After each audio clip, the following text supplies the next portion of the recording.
Bueno, muy buenas noches a todos en este nuevo martes. Muy buenas noches a las familias, muy buenas noches a los hogares. Aquí estamos pues nuevamente con esta iniciativa, con este propósito, con este deseo de poder compartir una vez más, pidiéndole a Dios que nos ayude. Nunca faltan las situaciones, los inconvenientes, las vicisitudes, pero bueno, aquí pidiendo buena voluntad delante del Señor para que podamos ir hacia adelante y podamos realmente descansar, podamos hacer las cosas no en nuestras fuerzas, sino en las fuerzas del Señor. Muy buenas noches a Lorena, a Jairo, a Marta, a Geraldine. Qué bueno poder saludarles en este nuevo día, aquí desde este lugar, y cada uno de nosotros poder vernos en los respectivos hogares, de acuerdo a nuestra realidad y de acuerdo a lo que estamos viviendo en este día. Bien, vamos a orar y vamos a pedirle a Dios que nos ayude, que tome nuestro corazón y, como les compartía, que nos dé su buena voluntad. De alguna manera a veces siempre se presentan situaciones, circunstancias que alteran nuestro buen ánimo, nuestro buen deseo, y pedirle a Dios que nos permita proseguir independiente de toda circunstancia y de toda eh, situación que se presente. Bendito Dios, te damos muchas gracias por este nuevo tiempo. Te agradecemos por esta oportunidad que nos das nuevamente de poder conectarnos, de poder disfrutar como iglesia a través de este medio, a través de este vínculo, Señor, a través de estas redes. Es lo que en este momento está a nuestra disposición, es lo que en este momento nos permiten todas estas medidas planteadas con el ánimo de poder de alguna manera, Señor, hacer efectivo ese propósito y ese deseo de contener toda esta pandemia que en este momento se encuentra generando una acción a nivel mundial, por lo cual te pedimos de manera muy especial que tú permitas que, dadas estas circunstancias, nosotros podamos ir delante de ti, descansar delante de ti y encontrar en ti realmente la fuerza, la dirección, el buen ánimo y el buen propósito para hacer lo que es bueno delante de ti, para hacer lo que es bueno delante de tu presencia. Ayúdanos, bendito Dios, toma eh, nuestro corazón, toma nuestro carácter, toma nuestra vida, Señor, toma nuestro ánimo y nuestra animosidad, y permítenos realmente contar con la ayuda, con la guía y la dirección de tu Santo Espíritu. En el nombre de Jesús, amén. Bueno, le reitero las buenas noches a quienes se están vinculando, a quienes están llegando. Hoy queremos compartir un texto que se encuentra en el Antiguo Testamento, Primera de Reyes, capítulo 17. Primera de Reyes, capítulo 17, versículo del 8 al 24. Versículo 8 al 24. Y pues lo hemos titulado El pan de Dios. Sarepta de Sidón era una ciudad a la orilla del Mediterráneo, entre Tiro y Sidón, dos ciudades o de alguna manera, lugares costeros de mucha actividad comercial. Dice que luego de proclamar los años sin lluvia por palabra de Dios, ¿cierto? El profeta fue sustentado por un periodo de tiempo junto al arroyo de Querit. Algunos recuerdan, empezando del versículo 1 del capítulo 17, se nos da razón de que él hizo el anuncio de que palabra de Dios no volvería a llover por 3 años y medio. Y luego de ello, él va al arroyo de Querit, donde es sustentado por medio de los cuervos.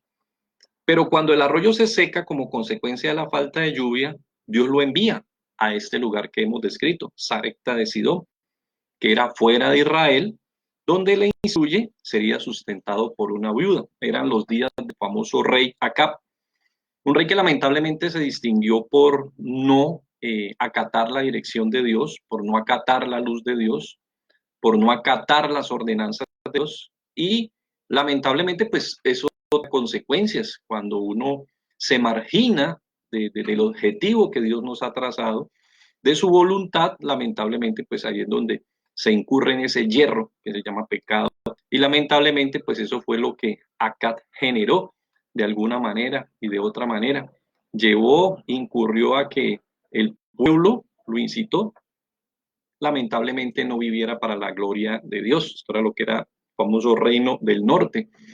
Algunos dicen tristemente, entre más lamentablemente erróneos fueron los errores, Dios mejores profetas levantó para estos pueblos y para estas tendientes a corregir el estilo de vida y el error que estaban llevando.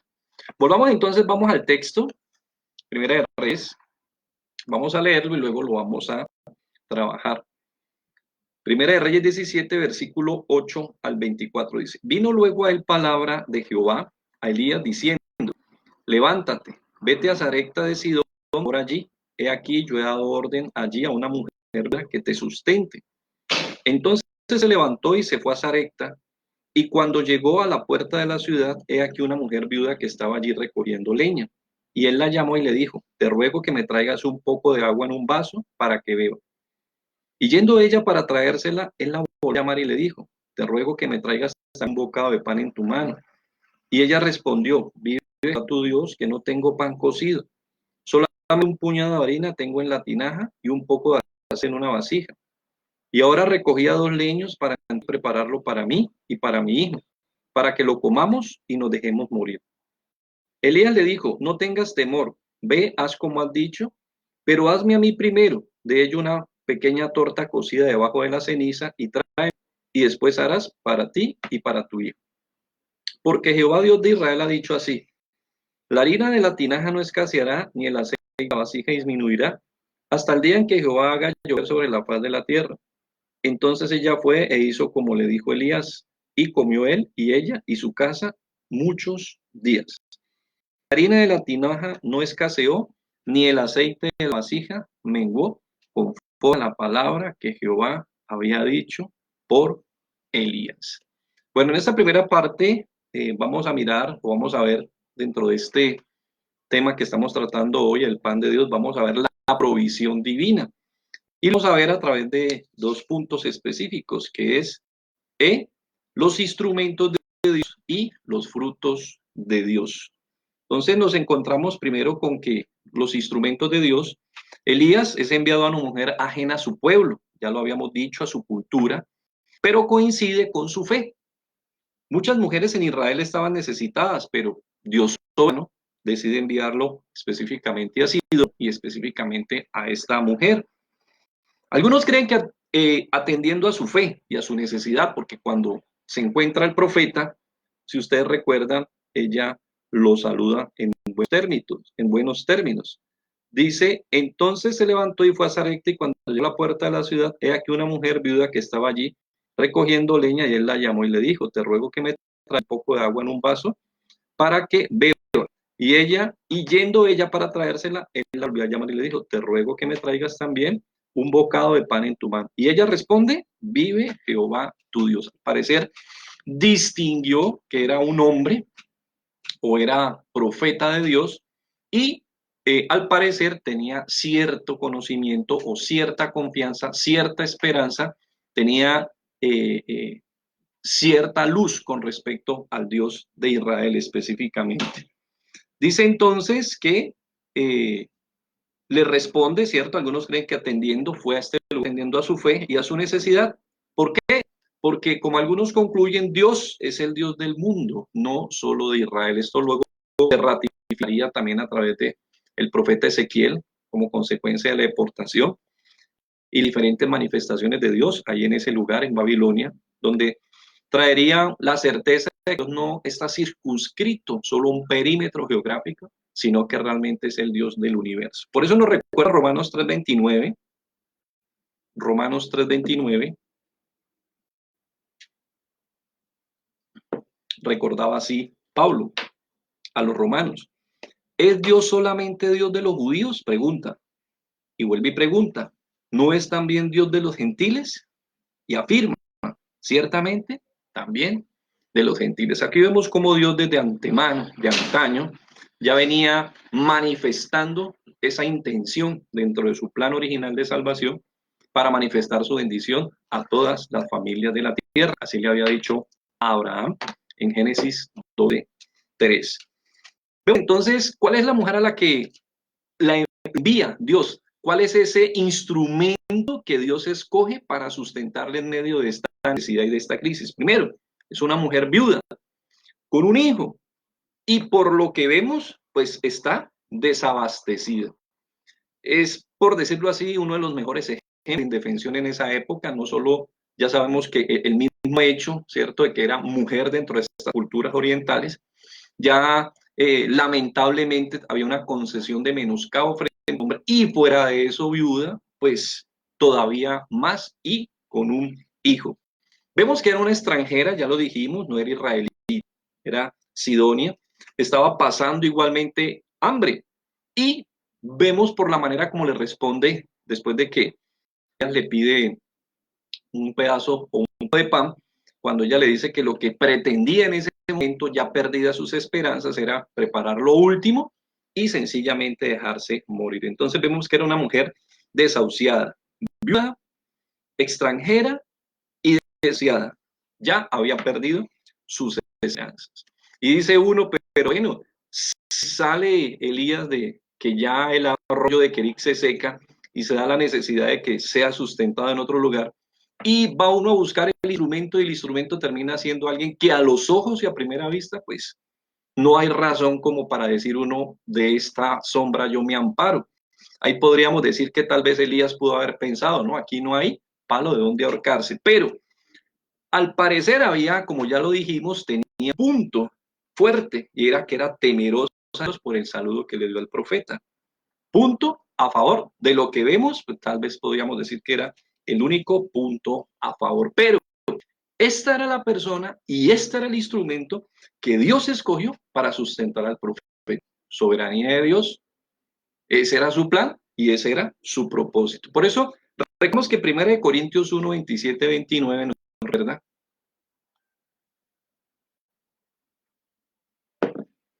Porque a veces nosotros mismos nos sentimos inconscientes, incoherentes o incapaces de responder al plan de Dios, pero nos recuerda 1 Corintios 1, 27, 29 que sino que lo necio del mundo escogió Dios para avergonzar a los sabios. Lo débil del mundo escogió Dios para avergonzar a lo fuerte. Y lo vil y lo menospreciado escogió Dios, y lo que no es, para deshacer lo que es, a fin de que nadie se jacte en su presencia. Y aquí recordamos prácticamente como una especie de común denominador que hay en la obra de Dios. Si regresamos a los 300 de Gedeón, vemos que eran inicialmente 30,000 hombres, pero Dios dice, no, la victoria es por medio de ¿qué? 300. Y si revisamos de pronto la historia de Josafat, ahí también Dios trajo la victoria en medio de la lanza del pueblo. Claro está, dada ya en su ciudad su palabra y su voluntad, y vino una victoria de manera providencial. Nos encontramos al rey Asa, también vio el rey de Dios de manera providencial. Nos encontramos al mismo rey David, que va con una honda y 5 piedrecillas contra este paladín que estaba completamente embestido, ¿cierto?, de protección, pero finalmente la victoria es de Dios. Por eso no miremos o reparemos en la calidad del instrumento, cuando, bueno, algo sí es muy cierto, Dios es coherente, ¿no? Y habrá Dios de hacer algo especial, ¿cierto? Habrá algún lobo de hacer algún favor por las ovejas, pero por general, no, Dios no escoge lobos para cuidar ovejas. Y a veces, ¿cierto? Hay instrumentos que son como incoherentes, como inconsecuentes, pero de todos modos, donde está obrando la soberanía de Dios, no tenemos por qué sorprendernos de lo que Dios pueda hacer por medio de los instrumentos que Él se provee. Por eso podemos concluir en este punto de los instrumentos de Dios que cuando la provisión es de Dios, llegar de donde menos nosotros lo esperamos. Cuando la provisión es divina, vez nos sorprenda llegando del lugar menos esperado. Vamos entonces a mirar los frutos. ¿Qué fue lo que sucedió como consecuencia de esta experiencia? Dice que esta dama le dice que lo único que poseía en ese momento era un puñado de harina. La palabra es un cal, que es un pequeño barril, tal vez el más pequeño depósito de harina que se tenía dentro de esta cultura, y un poco de aceite en su redoma. Eso era todo lo que tenía. Ya vimos características, ¿cierto? La acabamos de ver, viuda, extranjera, sin esperanzas, ¿cierto? Un poco recordando alguna canción de antaño, ¿cierto? Flaco, ojeroso, cansado y sin ilusiones. Pero fuera de eso, no tenía, digamos, desaprovisionada, un puñado de harina y solo un poco de aceite. Pero ¿qué le dijo el profeta? Que simplemente Elías le dice, no tenga temor, ve, haz como has dicho, pero hazme a mí primero de ello una pequeña torta cocida debajo de la ceniza y tráemela y después harás para ti y para tu hijo. Porque Jehová Dios de Israel ha dicho, la harina de la paja no escaseará, ni el aceite de la vasija disminuirá, hasta el día en que Jehová haga llover sobre la faz de la tierra. Y efectivamente, ¿qué fue lo que sucedió? Dice, ella hizo como él, comió ella, su casa, muchos días, y la harina de la tinaja no escaseó, ni el aceite de la vasija menguó, conforme a la palabra que Jehová había dicho por Isaías. Por eso entonces podemos, perdón, por Elías. Por eso entonces podemos decir, ¿cierto?, que Dios cumplió su promesa. Segunda de Corintios 20, en atención a la palabra y a las promesas de Dios nos dice, 2 Corintios 1:20, hablando, haciendo referencia al cumplimiento de la palabra de Dios a través del Señor Jesucristo, nos dice, porque todas las promesas son en Él, en Jesucristo, sí, y en Jesucristo, amén, por medio de nosotros, para la gloria de Dios. Todas las promesas de Dios son en Él, sí, o son, amén. ¿Por medio de quién? De Jesucristo. Gloria a Dios, porque Él, como veremos finalmente a manera de conclusión, es la gran provisión para cada uno de nosotros dentro de la gran necesidad de la humanidad y cada uno de nosotros humanos. Pero Dios inicialmente entonces cumple su palabra sin menoscabar frente a ella. De igual manera, ¿cierto? Si vamos a 2 Corintios 9,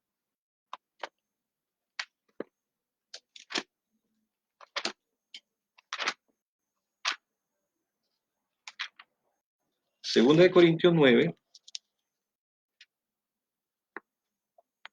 versículos en adelante, vemos que aquí sigue cumpliendo la palabra. ¿Por qué?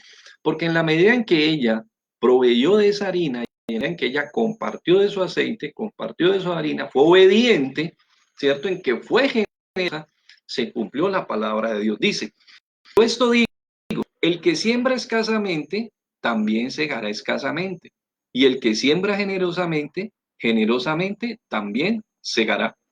Cada uno dé como propuso en su corazón, no con tristeza ni por necesidad, porque Dios ama al dador alegre, y poderoso es Dios para hacer que abunde en vosotros toda gracia, a fin de que, teniendo siempre en todas las cosas todo lo suficiente, abundéis para toda buena obra. Como está escrito, repartió, dio a los pobres, su justicia permanece para siempre, y el semilla al que siembra y pan al que come, proveerá y multiplicará vuestra sementera y aumentará los frutos de vuestra justicia, para que estéis enriquecidos en todo para toda cualidad, la cual produce por medio de nosotros acción de gracias a Dios.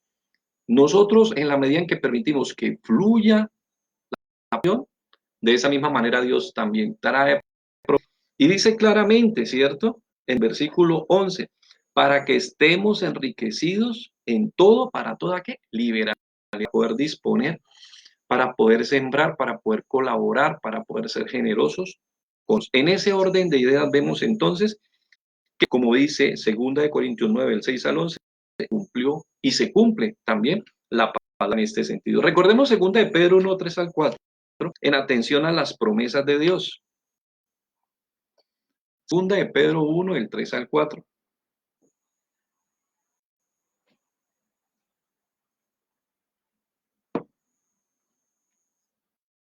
Recordemos lo que nos dice el apóstol cuando asevera cómo las cosas que pertenecen a la vida y ya nos han sido dadas por su divino poder, en conocimiento de aquel que nos llamó por su gloria y excelencia, por medio de las cuales nos ha dado preciosísimas y grandísimas promesas para que por ellas llegaseis a ser participantes de la naturaleza divina, habiendo huido de la corrupción que hay en el mundo a causa de la concupiscencia. Entonces, mira cómo a la disposición del creyente hay grandísimas y preciosísimas promesas que están dadas para que el pueblo de Dios definitivamente pueda participar de lo que Dios ha provisto para nosotros y para nuestra necesidad.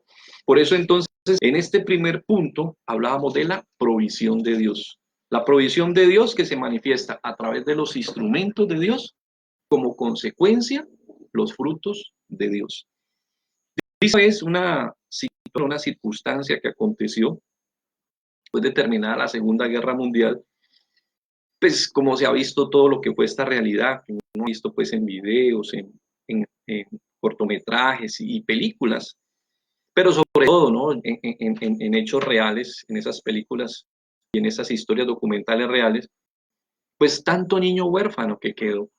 Y dice que en este propósito de reconstruir Europa, se construyeron unos orfanatos, no solo muy bien construidos, sino muy bien habilitados. Y se habilitaron de tal manera que los niños que están ahí pernoctando, pues disfrutaran de toda la movilidad.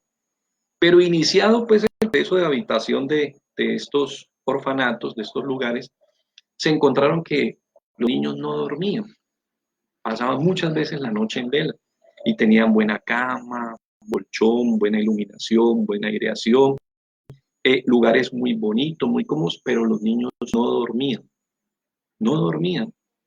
Hasta que alguien de pronto, entendiendo como la situación de lo que pasaba y su realidad, esa noche antes de que ellos se acostaran o cuando se acostaron, entregarle a cada uno un pancito en la mano. Y efectivamente le entregaron a cada uno de los niños su pan. Y dice que cuando apagaron las luces, al otro día los encontraron tranquilos y muy bien dormidos. Tremenda lección, ¿no? Definitivamente la necesidad y el hambre a veces generan zozobra. La necesidad, el hambre, la incertidumbre, ¿cierto? Genera desasosiego. Y pues que es lo mismo prácticamente, pero genera esa inestabilidad, esa intranquilidad, esa incapacidad de poder uno descansar de manera confiada. Y aquí nos encontramos entonces con esta realidad, como estos niños, a pesar de todo este entorno, en ellos existía el miedo de que tal vez mañana no hubiera para comer. El hambre definitivamente desvela, el hambre roba la paz. Por eso es importante que volvamos a las promesas de Dios y que insistentemente vayamos a ellas y recordemos que, como decía el salmista, no he visto justo desamparado, ni su descendencia que mendigue pan. Vamos entonces, después de la provisión de Dios, vamos, perdón, la provisión divina, vamos a la prueba divina, que es el segundo. Dice versículo 17, primera es 17. Ya vimos entonces la provisión divina a través de instrumentos de Dios y los frutos de Dios. Ahora vamos a ver la prueba divina que vino posteriormente. A veces uno piensa, bueno, lo que le puede pasar a uno es esto que estamos, cierto, pasando en este momento que pasaba aquí Elías y esta viuda, ¿no? Y sobre todo el entorno, porque Israel estaba aguantando hambre y allá de las fronteras, mira, Tiro, Sidón, también la hambruna había llegado. Y uno puede pensar, no hay nada peor que esto, que estar aguantando hambre, pero cuando viene la prueba divina, como a veces podemos darnos cuenta, pueden haber cosas más difíciles. Versículo 17. Después de estas cosas aconteció que cayó enfermo el hijo del ama de la casa, y la enfermedad fue tan grave que no quedó en el aliento. Y ella dijo a Elías, ¿qué yo contigo, varón de Dios? He ido a mí para traer a memoria mis iniquidades y para para morir a mi hijo? Él le dijo, dame acá a tu hijo. Entonces él lo tomó de su regazo y lo llevó al aposento donde él estaba y lo puso sobre su cama. Y clamando a Jehová, dijo, Jehová Dios mío, ¿aún la viuda en cuya casa estoy hospedado has afligido haciendo morir su hijo? Y se metió sobre el niño 3 veces y clamó a Jehová y dijo, Jehová Dios mío, te ruego que hagas volver el alma de ese niño a él. Y Jehová oyó la voz de Elías, el alma del niño volvió a él y revivió.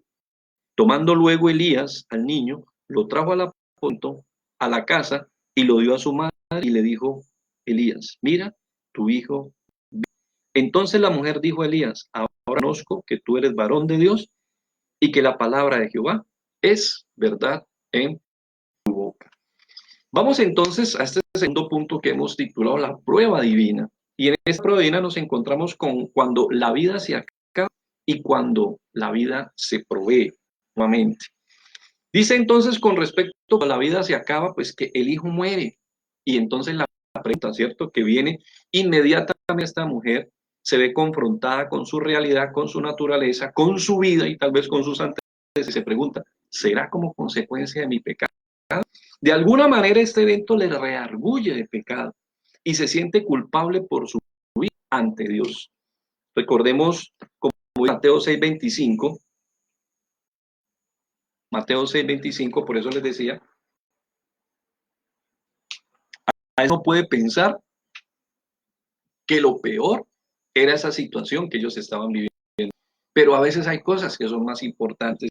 Mateo 6:25 dice, por tanto os digo, no afanéis por vuestra vida que habéis de comer o que habéis de beber, ni por vuestro cuerpo que habéis de vestir. Y viene la pregunta, ¿no es nada más que el alimento? Mira qué importante la pregunta que hace ahí el Señor Jesús. ¿Y el cuerpo que el vestido? Pero tengámoslo en cuenta frente a lo que estamos viendo. ¿No es la vida más importante que el y estamos diciendo que el alimento es muy importante? Ya vimos la historia de estos niños, cómo el hambre los ha llevado a perder el sosiego. Pero la tristeza de ese pancito en sus manos le daba por lo menos tranquilidad de sacar los ojos y había algo ahí para sustentarlos. Pero también nos a veces con que esa experiencia no era lo peor. Hay cosas que valen mucho y aquí nos encontramos entonces cuando se carece de la vida misma. Por eso esta mujer de alguna manera se puede ver confrontada, ¿no? Ella sí misma se ve confrontada y se expresa frente al profeta. Algunos comentaristas dicen que pues, la verdad no es una experiencia, una referencia ofensiva, sino más bien que se redarguye.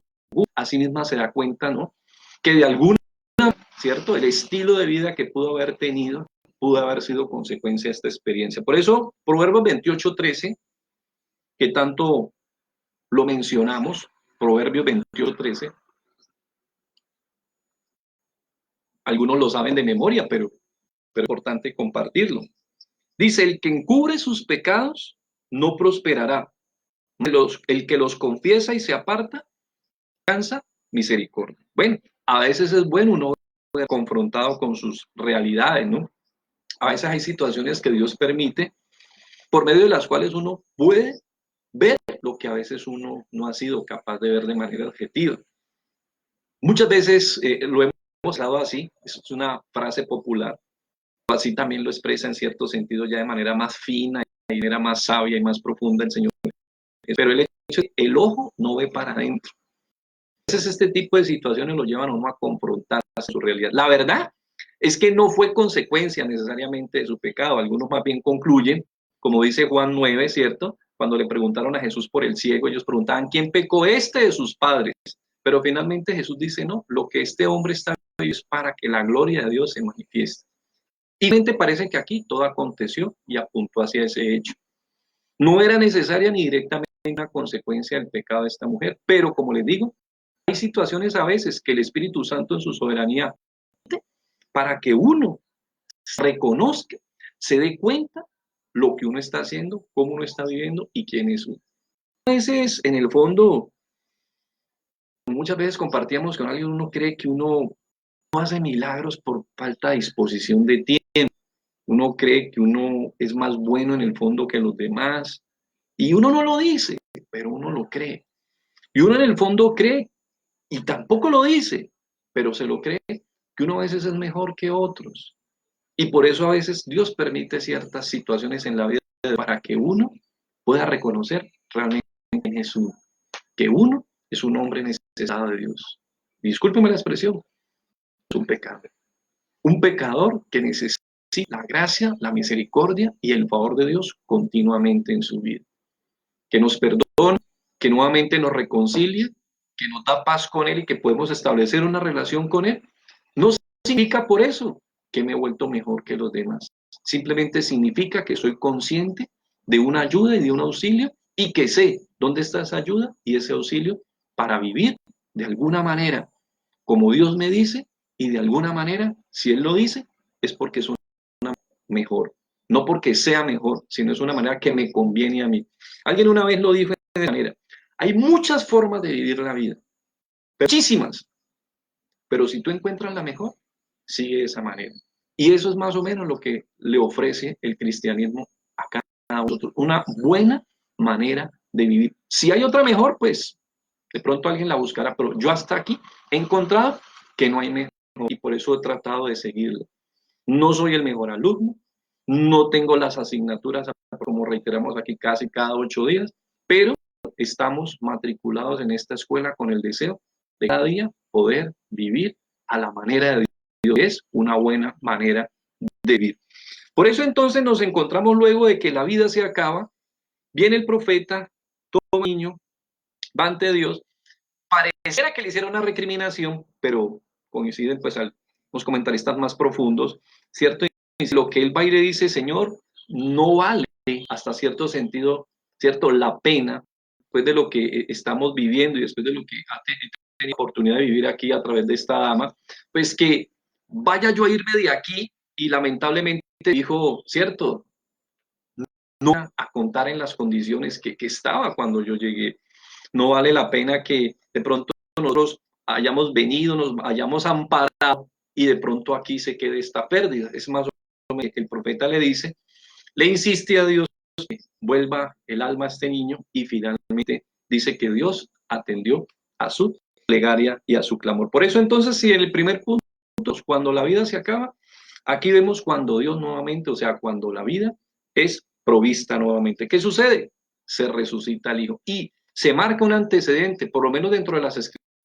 Es el primer antecedente que existe, una resurrección, de un resucitado, ¿cierto? Y la mano de Dios se manifiesta. De hecho, ahí hay una palabra que es nefes, que hace referencia no solo al alma, sino a la vida. Y definitivamente, pues, nos como constancia que nuestro Dios, siendo como lo manifestó en su momento Abraham, el Dios de la vida. Que el momento cuando se le invitó a presentar a Isaac como ofrenda, finalmente Dios tenerle pues un antecedente muy claro que queda marcado en la Abraham es que él no era un Dios como los demás dioses. ¿Por qué lo iba a hacer? ¿Por qué no, en cierto sentido, reprochó a Abraham ese desafío que Dios le hizo? Porque al parecer era costumbre los territorios circunvecinos y el territorio donde él moraba, pero Dios se manifiesta como un Dios completamente único, como se lo dijo a Israel en Deuteronomio 6:4. Él es uno, es único, y Él es el Dios de la vida. Él no va a pedir vida por vida, ¿cierto? Que era el clamor del pecado, y vino el lo que podía realmente proveer para esa demanda, y fue Jesucristo. Entonces que Dios confirma su palabra, por eso esta mujer dice, ¿no? De que he visto que efectivamente la palabra que en ti es verdad, ¿no? Entonces, como dice efectivamente Isaías 40, del 6 al 8, quiero invitarles a Isaías 40, del 6 al 8, Dios confirma esa palabra.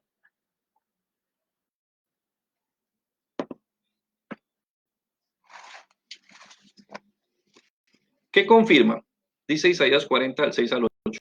Voz que decía, da voces, y yo di, que tengo que decir a voces, que carne y hierba y toda su gloria como flor del campo. La hierba se seca y la flor se marchita, porque el viento de Jehová sopló en ella.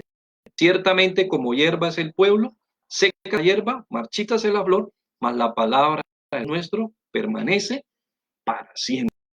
Entonces, queda confirmado que la palabra del Señor es firme, permanece, inmutable, no revocable, de acuerdo a su voluntad y a su soberanía.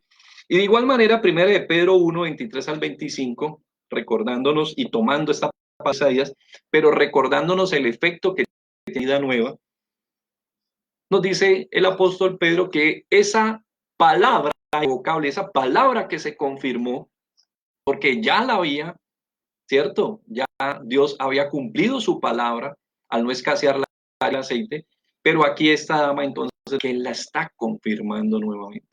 Primero, ¿cierto? Fue firme con respecto a la necesidad, a la provisión, pero luego ya en atención y en medio de la prueba divina, entonces vemos que Dios confirma su palabra, proveyó para las necesidades físicas, sino para la vida misma como tal del ser humano, para lo esencial que es la vida. Primera de Pedro 1, 23 al 25 dice, siendo renacidos no de simiente corruptible, sino de incorruptible por la palabra de Dios que vive y permanece para siempre. Porque toda carne es como hierba y toda la gloria del hombre como la flor de la hierba se seca y la flor se cae, mas la palabra del Señor permanece para siempre. Y concluye el apóstol. Y esta es la palabra que por el Evangelio os ha sido anunciada. Conclusión, ¿qué es lo que confía Dios a través de su palabra? Podemos nosotros dar aquí nuestra aplicación. Hay una ilustración muy interesante para aplicarla aquí. Y es que cuentan que una vez fueron a Salomón, un hombre, con dos flores, una flor de verdad y una flor, ¿cierto?, artificial. Pero ahora que fueron la obra de esa flor artificial, que por eso fueron a ofrecerle el desafío al famoso sabio. Y Salomón simplemente hizo algo muy sencillo, pidió que ante el desafío, pues todas las ventanas del lugar donde él estaba, del recinto donde estaba, y que se tomaran su tiempo, y efectivamente no pasó mucho tiempo. En el momento las abejas empezaron a acercarse a la flor que estaba viva. Eso fue lo que confirmó Dios. Esa fue la palabra que confirmó que definitivamente nuestro Dios es el Dios que está enfocado en la esencia fundamental que es la vida. No se trata, ¿cierto?, de grandes hechos. La obra de Dios no se caracteriza por grandes espectáculos, por grandes hechos, por grandes eventos, como por la manifestación de la vida.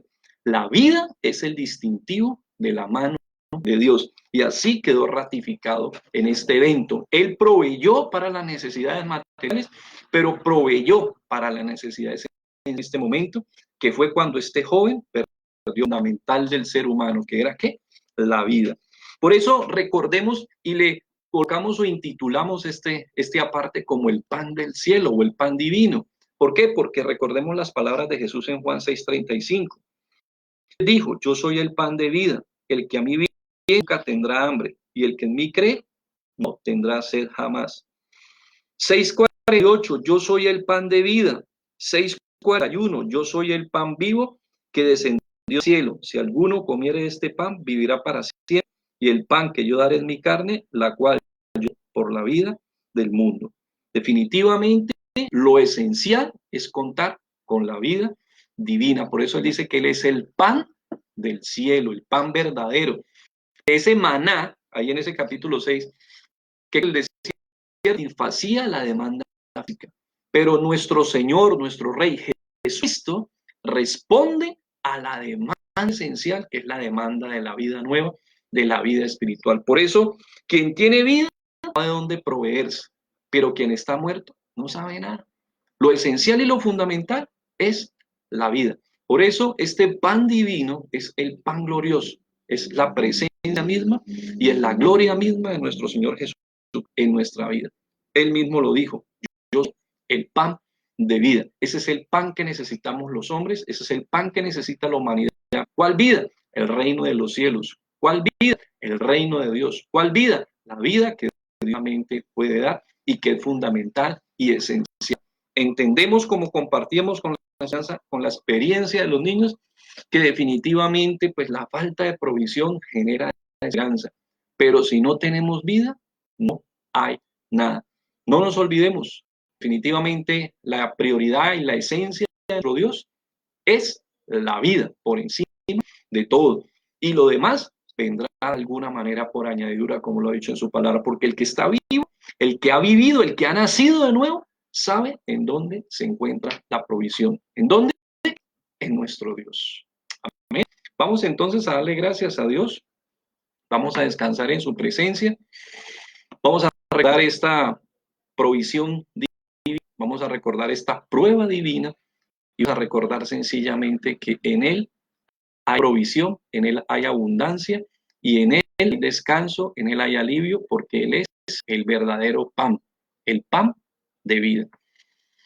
Bendito Dios, te damos muchas gracias por este tiempo que tú nos has regalado. Muchas gracias por tu palabra, muchas gracias por la vida y ese momento tan especial en el que tú te manifestaste a través de la vida de Elías, a través de excepcional y maravillosa que quedó ahí, Señor, como recuento y como recuerdo de tus escrituras para enseñarnos, para edificarnos, para capacitarnos y para instruirnos. Hoy tú nos recuerdas, Señor, que hay un pan divino.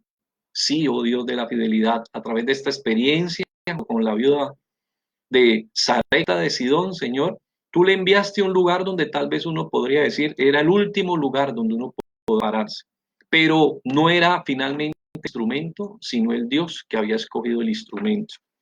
Era el Dios que estaba manifestando donde uno menos espera que uno se vaya a manifestar. Y de tal manera, Señor, pues tú proveíste a una necesidad que en ese momento era demandante, era la necesidad de pan, era la necesidad de sustento. Pero finalmente también permitiste a través de las circunstancias que pudiera haber tanto esta viuda, que hay cosas que a veces pueden ser más necesarias. O por decir sí, si las cosas están mal, a veces pueden empeorar, Señor, y hay cosas esenciales y fundamentales que definitivamente no tienen manera de recompensarse o no tienen sustituirse, y esa es la vida misma. Por eso, gracias, Señor, por esta prueba que tú permitiste que esta mujer pudiera pasar y que efectivamente, Señor, de manera satisfactoria fuera resuelta por tu gracia, por misericordia y por tu provisión, para dejar como enseñanza nuestras vidas, para darla como ejemplo de que hoy podemos desear en ti, Señor, con la certeza de que tú sabes de qué cosas tenemos necesidad. Así compartíamos el día sábado, como tú lo has dicho en Mateo 6:32. Tú sabes de qué tenemos necesidad. Pero de igual manera, Señor, permite también que pongamos nuestros ojos en lo esencial, en lo fundamental, en lo determinante. ¿Tenemos o no tenemos vida? Porque en el desierto se respondió a esa necesidad en ese momento, Señor, a la necesidad del estómago, a la necesidad del cuerpo, a la necesidad física. Lamentablemente, muchos murieron, Señor, y finalmente no entraron a la tierra prometida porque no contaban realmente con la vida que viene del cielo, Señor. Aquello por rebelión, por desobediencia,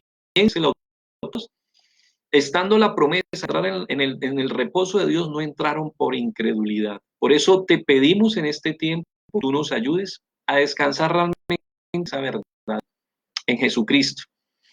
Él es el pan vivo, Él es el pan verdadero. Él responde a la necesidad esencial que tenemos todos nosotros, que es una necesidad espiritual, una necesidad de respuestas trascendentales, una necesidad de respuestas esenciales y fundamentales, Señor.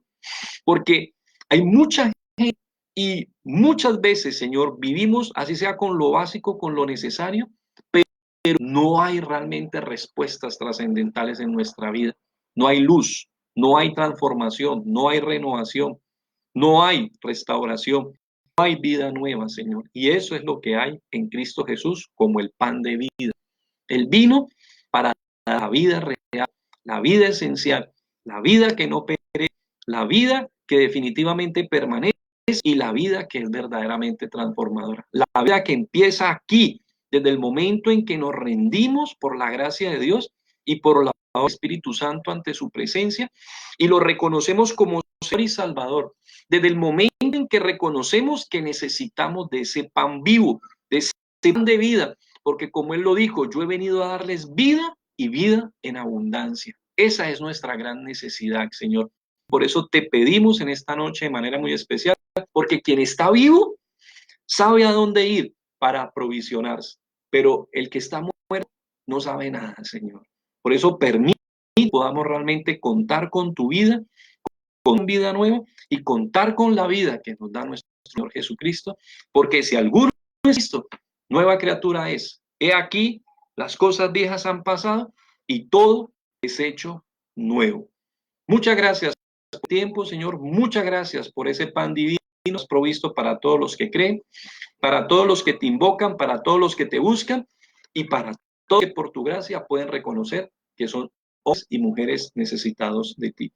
Te damos muchas gracias, bendito Dios, por que tú estás actuando, Señor, en medio de todos estos planes y todos estos propósitos para contener, Señor, esta situación que estamos viviendo a nivel social.